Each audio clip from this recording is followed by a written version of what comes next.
Well, welcome back everyone, Aussie Dad Life. Got a quick video again.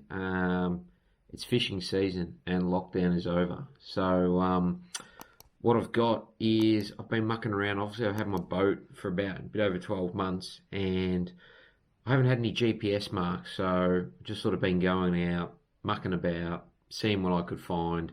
Um, and trying to get the hang of it. Now, the GPS that I've got that came with the boat, with the package, is a Lowrance Hook 5.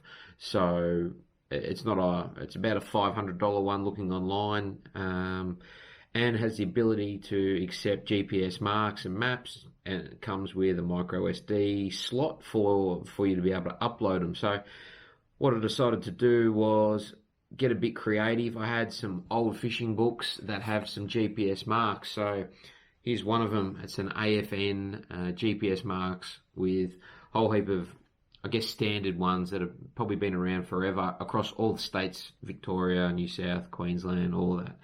So what I did was, instead of having to sit here, if I show you, you got pages and pages of marks, type of fish, longitudes.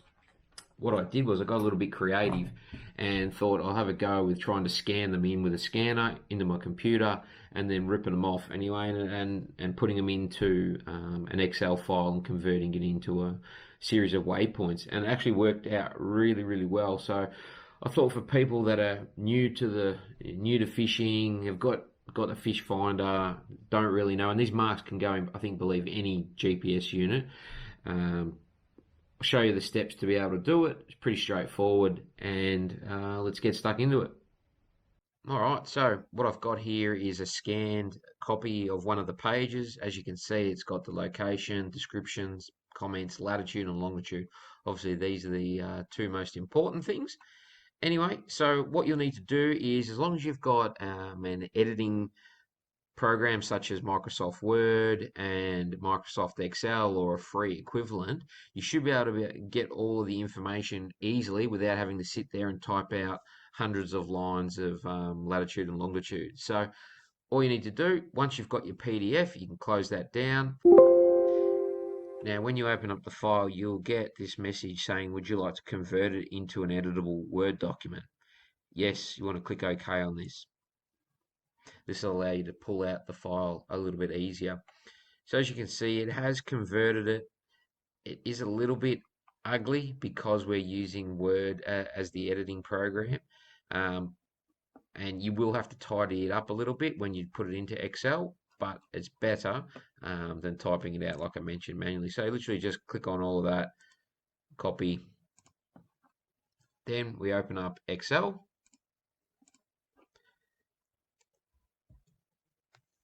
Control V, paste it in.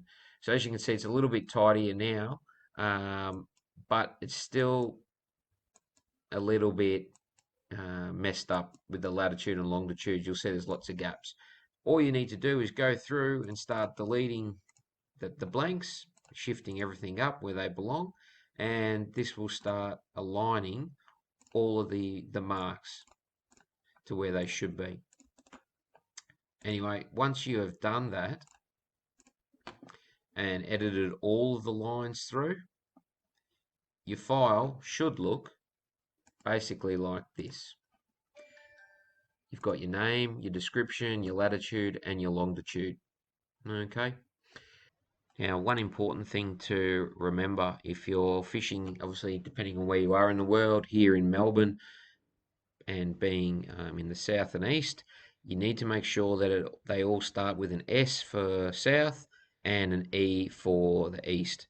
Otherwise, they will not be correct. So you will need to use your Excel skills a little bit and put in the formulas so that it populates them and copies them in. If you just leave it with a 38 and then a 1 dot, it will not work. So you need to make sure that the formatting is correct.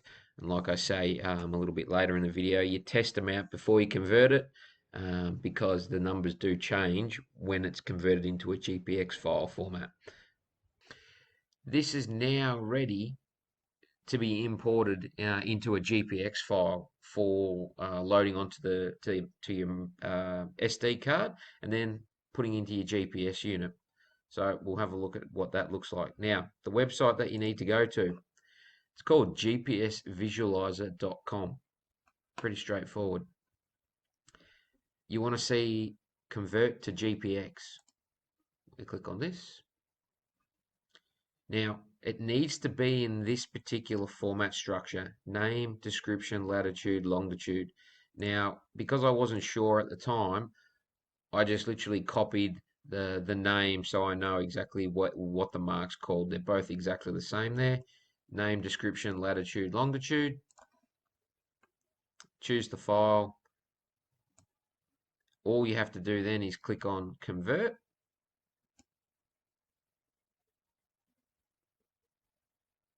And you'll see here all of the data is now populated in here. Now, you'll know if you've done it correctly is it will have the latitude and longitude. It will also have the name and the description in there. And as you scroll down, they should all those records should be in there.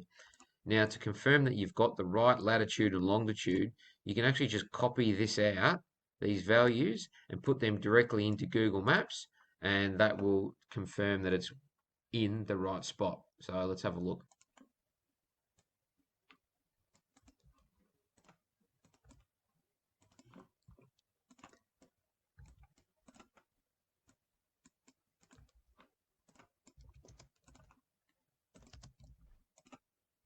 That's a negative.